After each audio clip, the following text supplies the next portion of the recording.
Thank you very much, Avar, for joining the Urban Talk and sharing your thoughts on rethinking neighborhood design and housing in Iraq. Stage is yours. Thank you, Farnaz. Thank you for inviting me. I'm really humbled to be part of Silk Cities again and looking forward for future activities as well. I would like to start sharing only a few thoughts about my reflections and thoughts on housing and neighborhood design in Iraq during COVID-19 situation. So I would like to share a few slides with you. I always like visuals when we talk about Sure. urban design and urban challenges. So that basically is, I would like to discuss the challenges that cities in Iraq in general, and in particular in Erbil, where I come from, and I did lots of research in, are facing during COVID-19 pandemic. I have talked a lot previously over the last two conferences in Silk Cities on the challenges of post-war Iraq and housing and neighborhood design, and how the city evolved and expanded during post-war reconstruction. But now we are facing unprecedented challenges, which is globally, not only local, but in particular in Middle East. We faced different challenges due to different decades of war, but now we are fighting unknown enemy. So how we need to think about cities post-COVID? Are we well prepared? Our housing design, our neighborhood approach, how we can accommodate such pandemics in future? Hopefully not, but I would like to share only a few thoughts on that. So this is Erbil in the lockdown. Erbil went into lockdown since March. It was a complete lockdown, curfew in the beginning for a few weeks. Then they relaxed the measures a bit because the case numbers were down. Then now it's a few hours during the day, or 1 week on, 1 week off. So the city basically is partially locked down. And this is some images of typical neighborhoods in which you can see there is no one on the street, or barely people are on the street during the lockdown. So it got me thinking too, we need to explore and investigate the link between housing design, neighborhoods, and the impact on our physical and mental health. This is a pressing issue now globally as well because of the pandemic, especially, for example, in the UK. It's been estimated that poor housing quality costs the NHS more than $1 billion per year, which is a lot. And people are looking into patterns that can support both mental and physical health for people during such pandemics. So in order to do that, I would like to explore few housing types, or I would say a typical housing type, and how can accommodate, or we can express, or how should I say, how we can mitigate the impact of both social and environmental impact, and also physical and mental impact through housing types and neighborhood design. So for example, most people are being confined to homes with either little or no outdoor spaces. For example, in this typical house in Erbil, which is the last few decades has been popular, you can see it's for a low to mid-class income, not mid-class, low to middle income group. You can see the only outdoor spaces that they have is a front garden. Some people, even they don't have even a front garden. It's basically a car park. And they try to create a little courtyards. I don't know if you can see, I'm trying to highlight those now. These little courtyards, I wouldn't basically call it courtyard, because they don't function as a social space. They don't function as an environmental space. So it's hardly adopting the concept of courtyard the way it was before, in which families used to gather, neighbors used to gather and provided natural light, natural ventilations, etc., which we can't see in these typical houses. For example, you can see this is an empty plot, and in this empty plot, you can see they are basically service shafts rather than courtyards, for example. And even with middle income or low income housing neighborhoods that emerged after the war, there is still need to accommodate social spaces. What do we mean by social spaces? Social spaces either through open spaces, neighborhood parks, pocket parks, or even to rethink our approach for street design. These streets are all tarmacked, surrounded by concrete walls. So basically, they are all concrete jungles in which they don't provide the space that the community can gather, people can gather, especially in times like this when people cannot gather indoors anymore. So how would you provide them with a space that can promote both physical and mental health by bringing community together, but at a distance? For example, these are a few snapshots from neighborhoods. Even these neighborhoods at the top are considered to be middle income to high income groups, but they are still failing to provide that outdoor communal spaces that people need to come together. And it has been proven, studies have been conducted on the impact of open spaces, green spaces, and nature on people's mental health and physical health. You can see, for example, the urban fabric of neighborhoods. They are strips of concrete blocks, basically, without having anywhere to breathe, neither indoor nor outdoor. So basically, if we take a typical block is divided into small, narrow plots with one or two service shafts rather than courtyards that people need to provide in order to have the internal configuration of the house to function. But these are typical neighborhoods that are struggling at the moment. And there is a need now to investigate how they coped with the pandemic, how they coped with as a community. So these are few types of the urban fabric of neighborhoods in Erbil, which is similar to many cities in Iraq, I would say. Even post-war construction copies similar pattern. So how we can integrate green infrastructure, open spaces to promote good mental and health and physical health.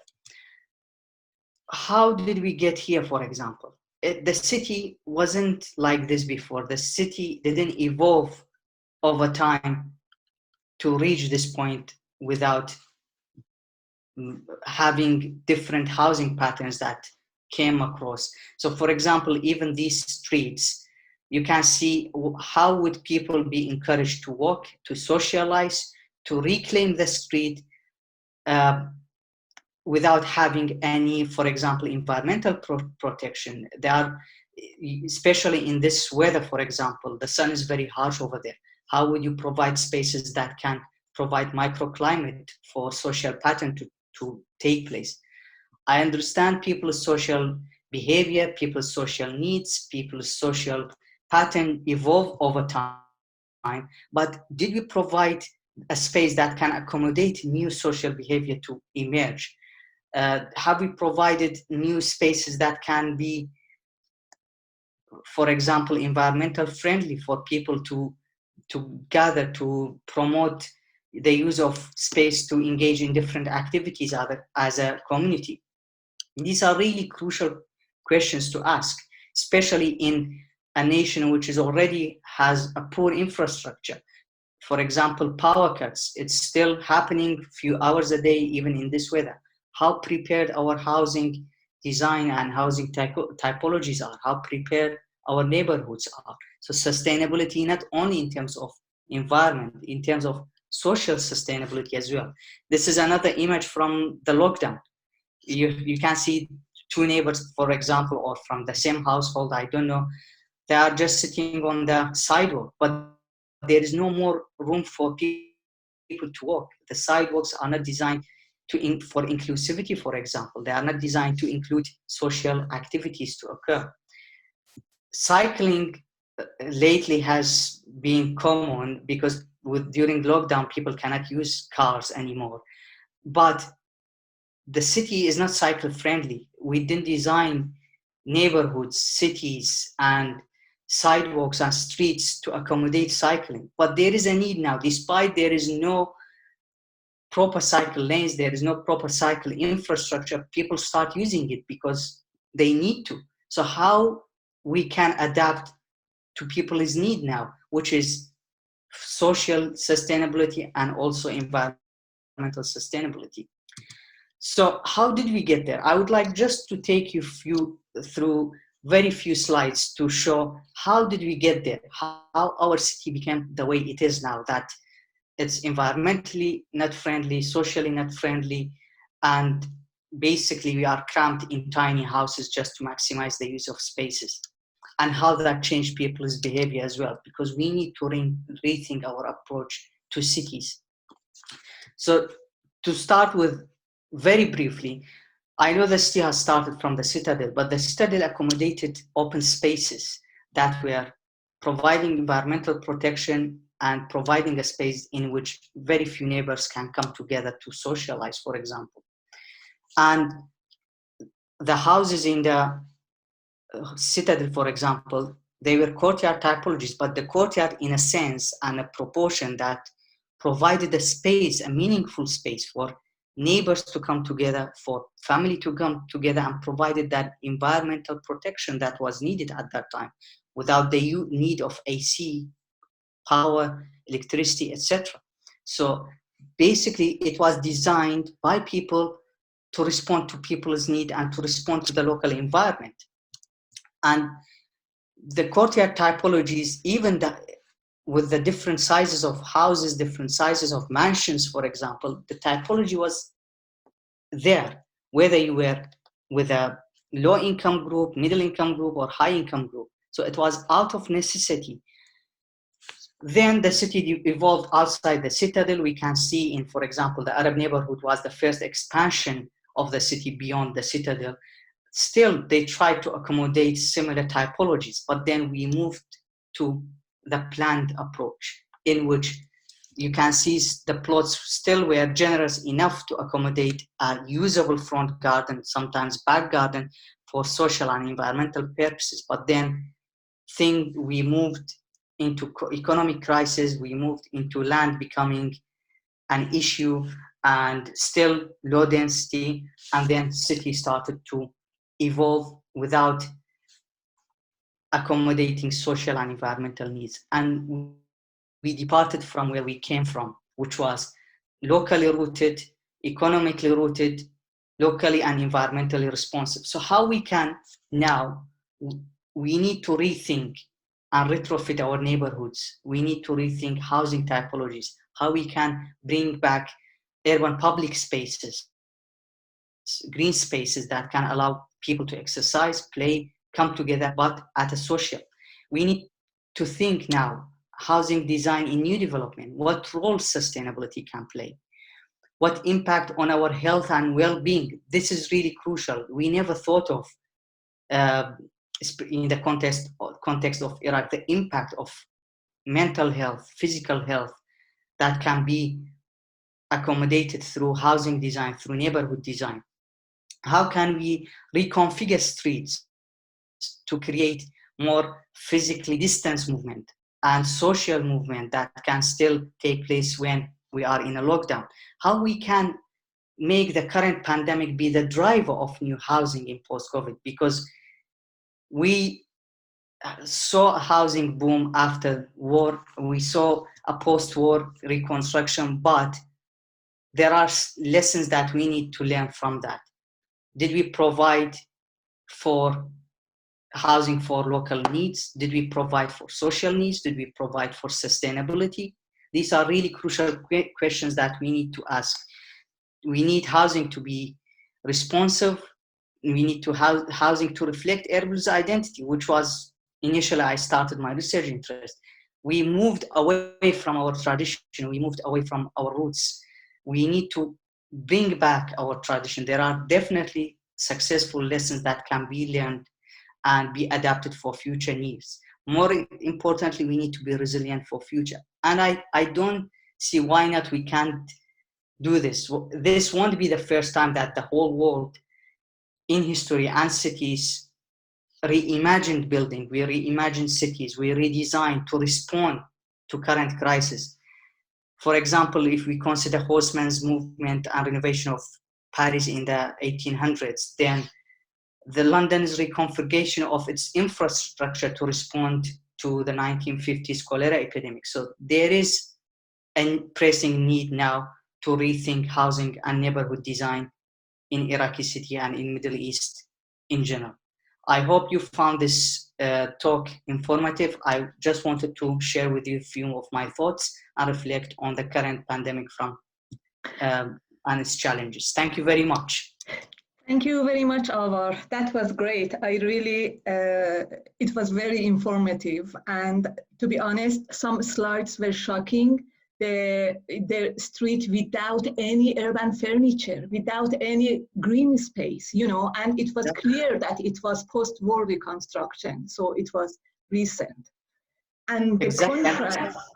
These are not informal settlements, these are planned settlements. Exactly, exactly. And the contrast between the old, actually, or not, better not to call it old, but the traditional, you know, the traditional courtyards and the neighborhood designs that you provided. And building on that, actually, we know that in Middle East, the culture is collective.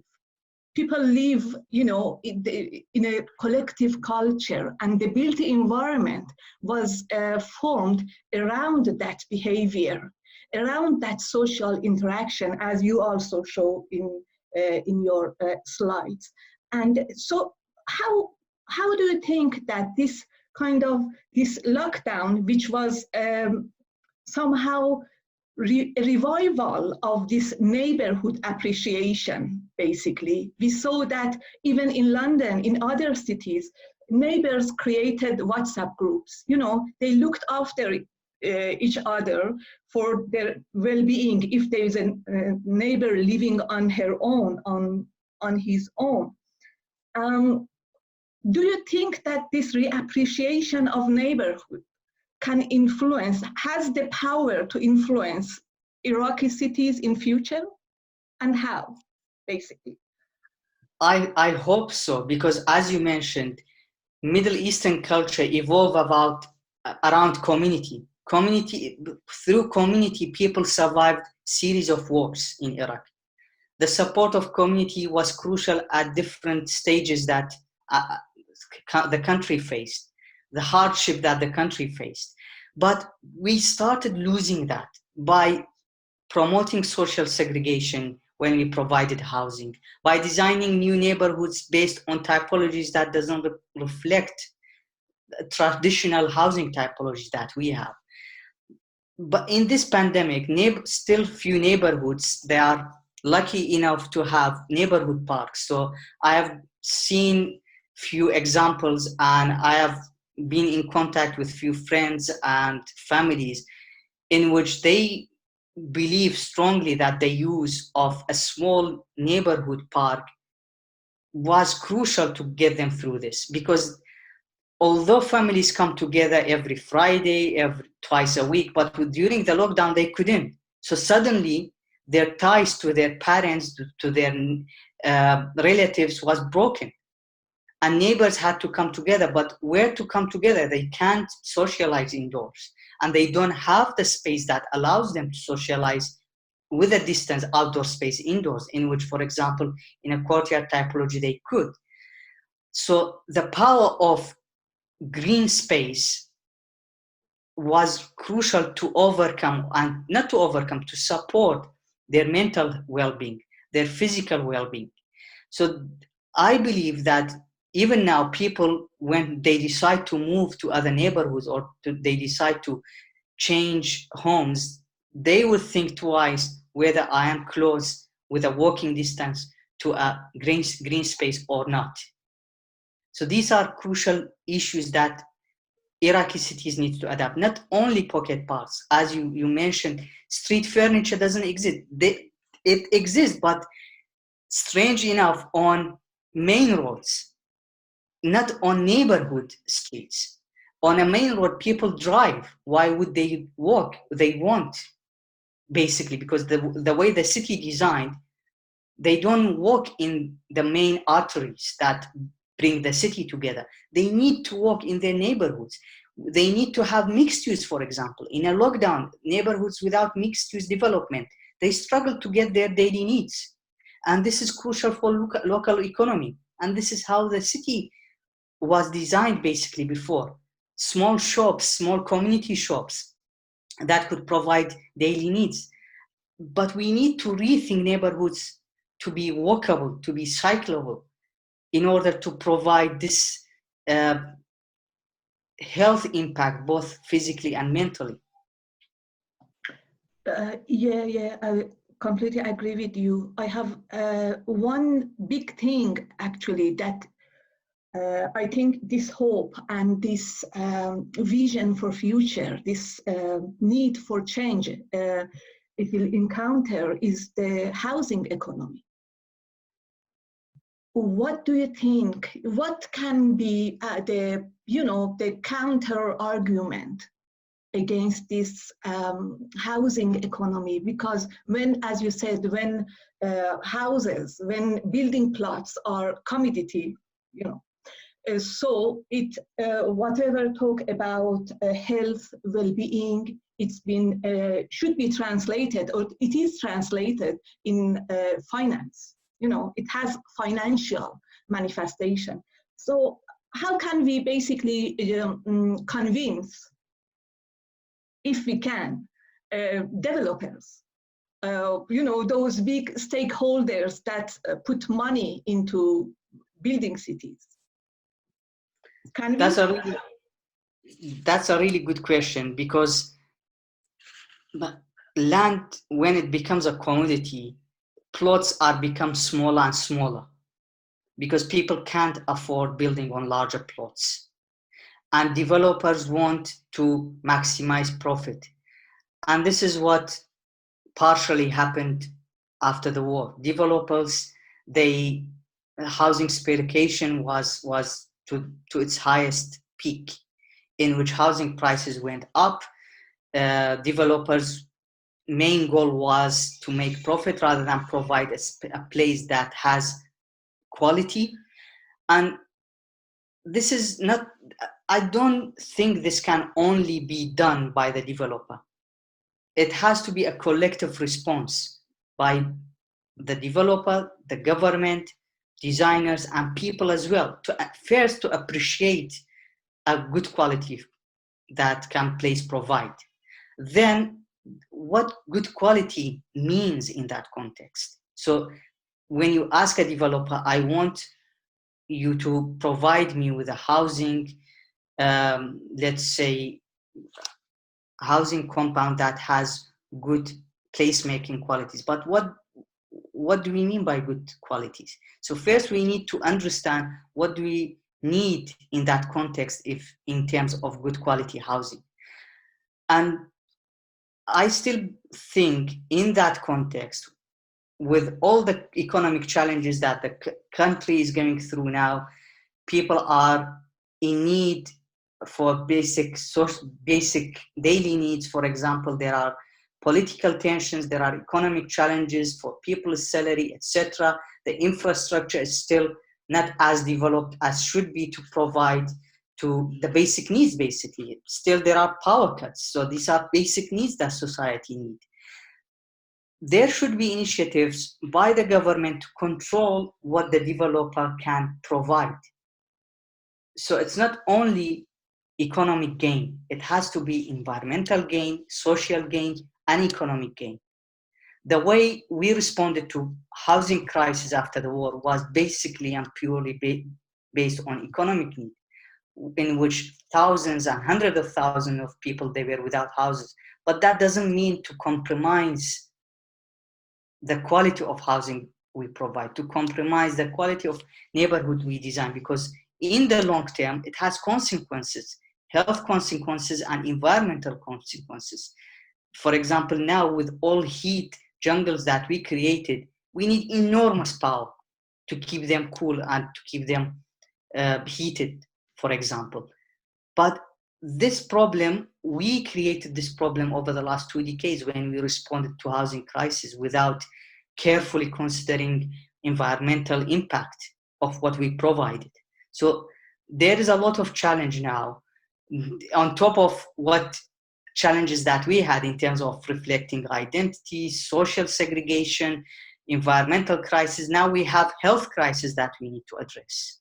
People soon will realize the housing qualities they live in, the neighborhoods they live in, it has health implications, both mentally and physically. So there is a crucial need to respond holistically, not only from one stakeholder's view, but perhaps from a collective response to this pandemic, to rethink and to reimagine the city.